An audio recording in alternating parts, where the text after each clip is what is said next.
So welcome again to the self-care workshop for YDP 2020.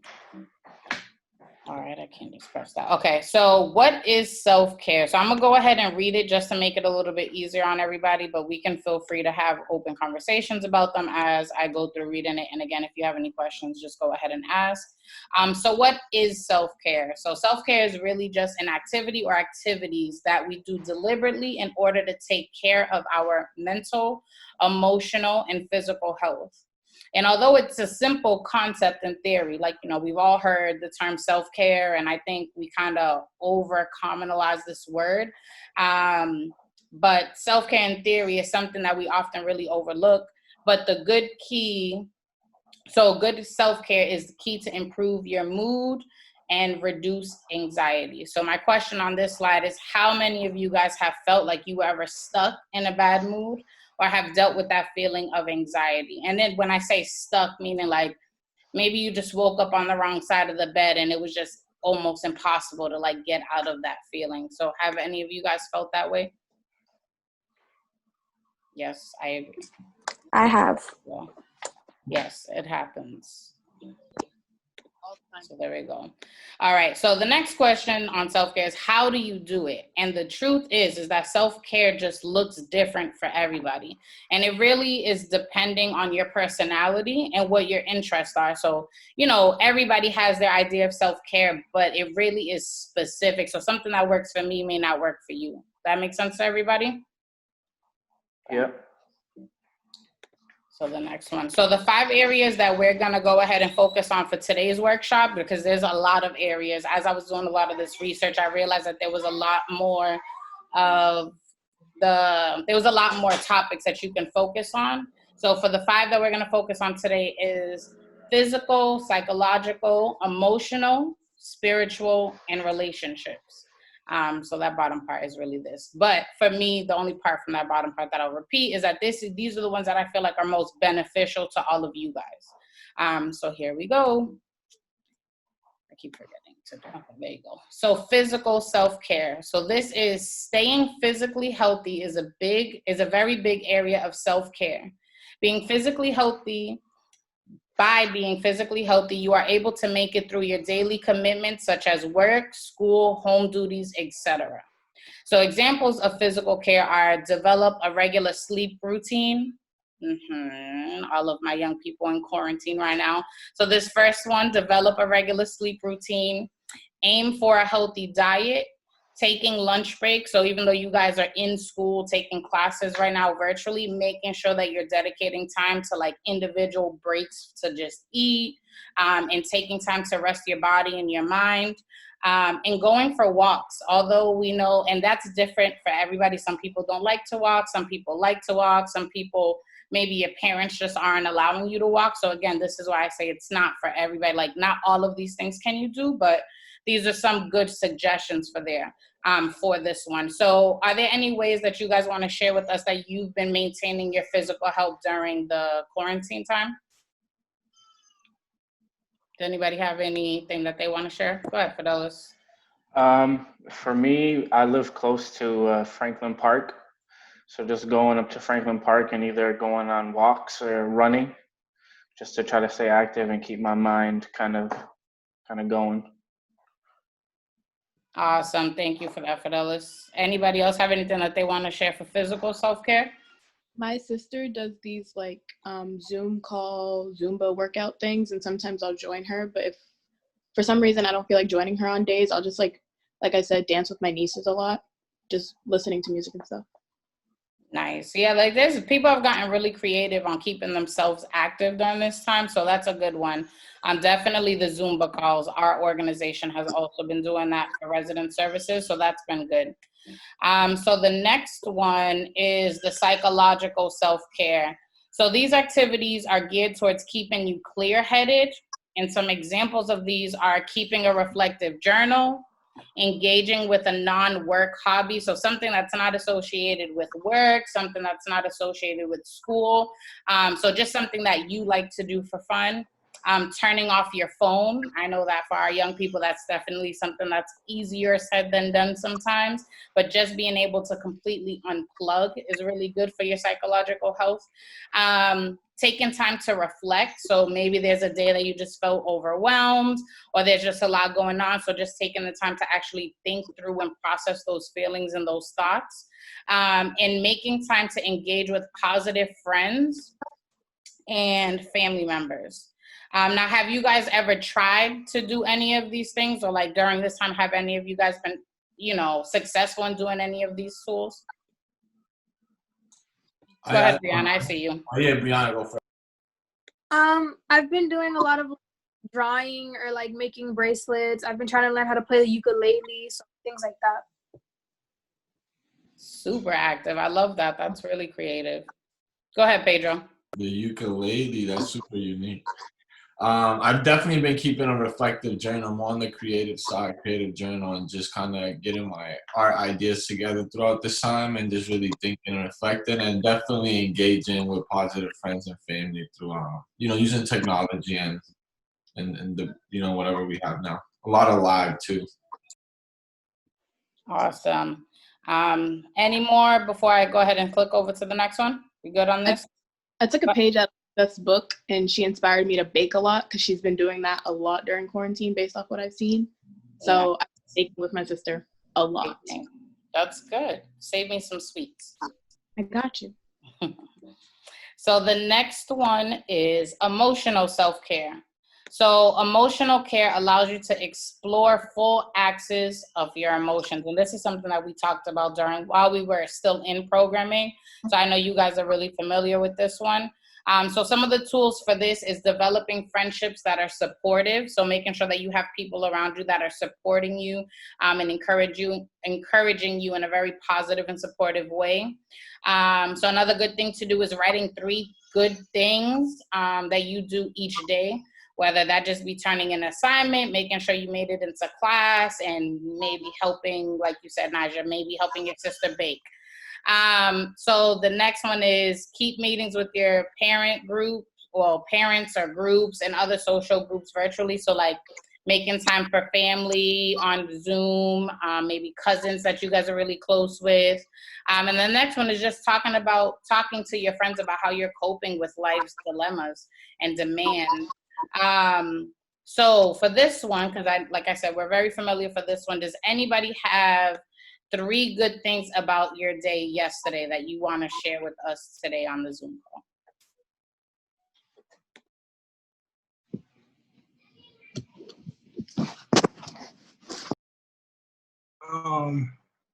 3 good things about yesterday is that I caught up on all my work for every class. I joined every class.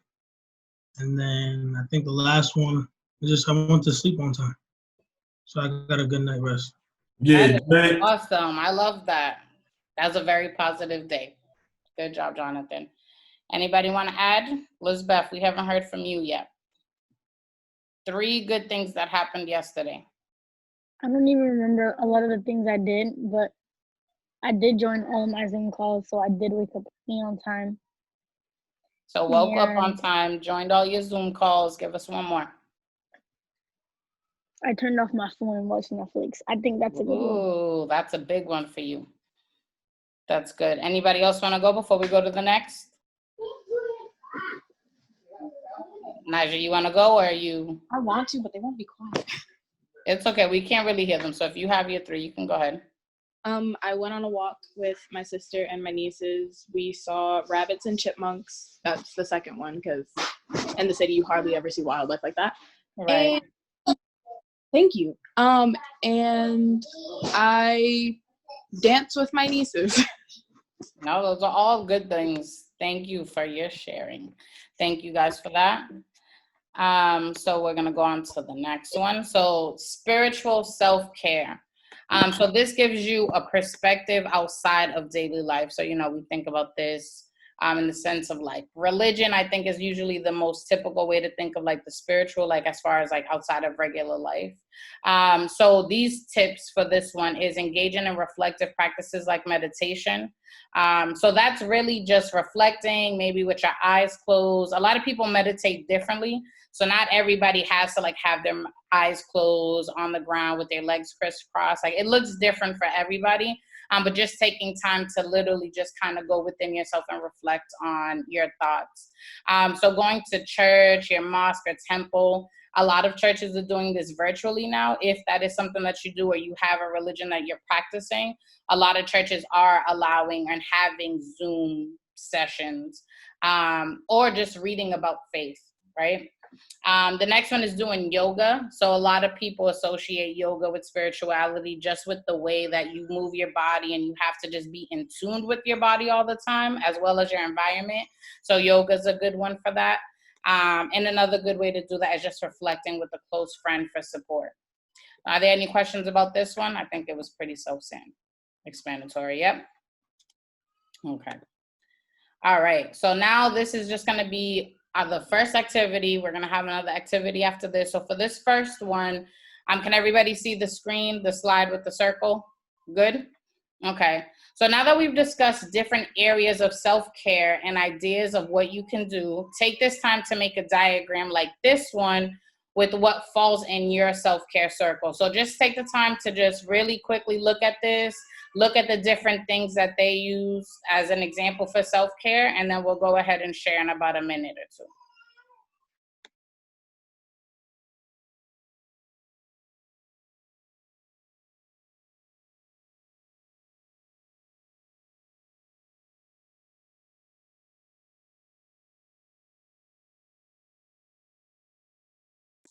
T, so just to be clear, we're making this, right? We're making a diagram for Yes, us. you'll be yep. So go ahead and draw your circle out, and then go ahead and cut your pieces of your diagram out, and just go ahead and label them as you feel fit.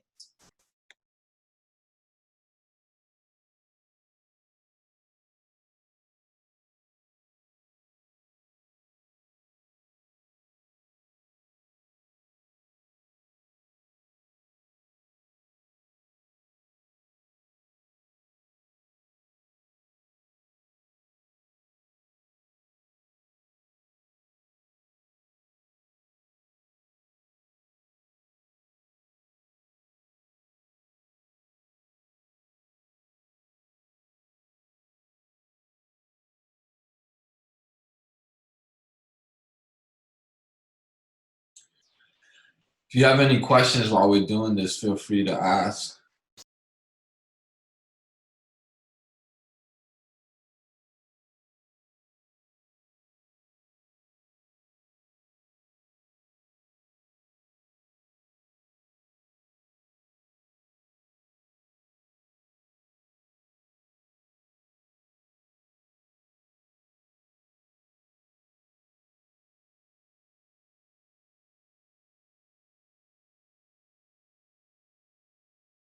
So I'm gonna go ahead and give you guys a few seconds, and then we can start sharing.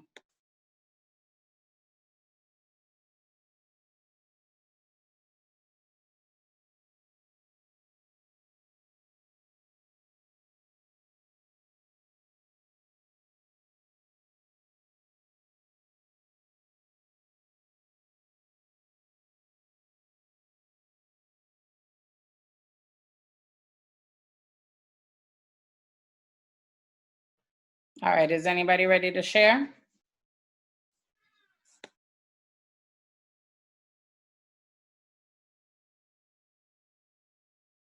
So whoever's ready to go can unmute themselves, and then you can just go right ahead and start talking.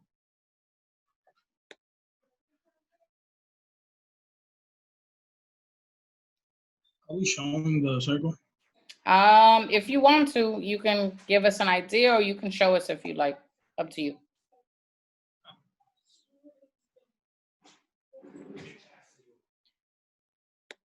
I can go if no one's ready. All right, take it away, Elizabeth. Thank you. I said Netflix is like 25%. Talking to friends 12.5. Going out 12.5. Even though I can't go out, I still go out. Time to myself, 25%, and taking care of like my skin and like trying new stuff, like 25%. Thank you for that. Anybody else ready to go? I can Um, go. No, you can go. You can Never mind, Jonathan, you can go. go. I would have to say that I give about like 35% to self-care, like reflecting and everything. And then I would say about like 45%. I would say about 45%. I would have to give it up to like Netflix and like Disney Plus because it's like it's something I'm trying to like wear off, but it's also something that like I'm still like getting used to. And then like spending time with my family has to be the rest. Nice. Thank you, Adelitzi. Jonathan, you want to go next? Yeah. So I think schoolwork takes up most of my day at like 30%. And then time for self, I think like 15, a little bit. And then I play a little bit of video games, like 10%. And then I write in my journal every day. That takes about 5% of my day. And then I practice Forex and trading stocks. So that takes another like 25%. And then sleep takes the rest. Sleep is very important. I'm happy you put that on the chart. Anybody ready to go next? Can I go? Yep. Go right ahead. I don't know if y'all can see it, but Yep. I put like making like sure my homework is done because this is my last week. So just making sure I have everything done and checking on family members, watching TV, doing some kind of physical activity, listen to music, doing like facial care, like making sure like my face is okay and stuff like that. Mm-hmm. And watching TV and stuff like that. Nice. Thank you to Chili's. You're welcome. Anybody else ready at the moment? I can go. Actually, no, you. All right, Brianna, go ahead. Take it away. This is mine, and I did like 30% was art, like just art in general, whether it's reading, writing, drawing, music. And then I did like another 30% is like video chatting with my friends and family. I did like 20% is like watching movies and catching up on shows. 5% is walks, which is like when anytime my grandma needs me to go to the store or something. And then the last 15% is like just time with my grandma in her room or something, just to bake. Nice. Thank you. Naija, are you ready? Dallas? Yeah, I'm ready. I think trying new things was a small portion of my self-care. Taking care of my educational responsibilities is a big chunk. Taking care of my skin. I did a lot of online shopping and that made me very happy, so I'm including that. Spending time with my family and talking to my friends. Nice. Thank you for that, Naija. Trying new things is a good one. P, you gonna go? Yeah, I could definitely go. I wasn't fancy enough and put all the percentages and stuff, but I did a little chart. And art was on like a majority of it, I would say. If I broke it down, I was trying to do the math while everybody was talking. That art would be 40% for me. And the other 60% would really be divided into, PlayStation, Netflix, and online, honestly, like YouTube and stuff, friends and family, and just being outside. Like today, the family going for a bike ride later and stuff. So just stuff like that. And sometimes I gotta get some air. But yeah, art is a majority of it, honestly. I think art is a big part of my self-care daily routine. Right. Awesome. Thank you for that. Fidelis? So mine looks like this. Oh, you can't even So see you it. Let me gotta change my background. put it like in front of you, and then we'll be able to see it. I think it's once you try to put it in the background. Okay. So mine looks like that. Kind of weird looking. There's no percentages, but I guess the biggest one would be idea development / art. So that's I'm either thinking about art or generating some type of artistic ideas or working on some art. And then other stuff is just like video games / television, meditate, physical self-care. So taking care of your skin is a weird time. My skin is dry as heck from being inside all the time. A lot of video calls, family time, a lot of quiet time, and physical time. So running, working out, things like that is also a big slice of my pie. Awesome. Thank you for that list. So for me too, I know the chart did have percentages, but I didn't really get all fancy like that or put out the numbers. But for me, the things for my self-care that during this time have been taking up most of my time is definitely just time with my kids. I think as a mom and just being able to have this privilege to be staying home with the kids, it's been a pleasure to like just spend this time that I usually would never get with them because I'd be working and they'd be in school. And aside from that, just time with my family, like my family on Zoom. I've been talking to my mom often, my grandmother, extended family. Netflix is a huge part of my like daily life. Like usually at the end of a night, I'll just binge shows. I'm like really into binging, listening to music, sleeping as well, and art 100% is definitely on there, and really with the writing more specifically. So for this one, I just wanted to say thank you guys for joining this workshop. It was great having you guys on, and I hope that you guys were able to take on some of these tools, and I can share this PowerPoint with anybody who may want to see this afterwards. And I just wanted to say, thank you again, guys.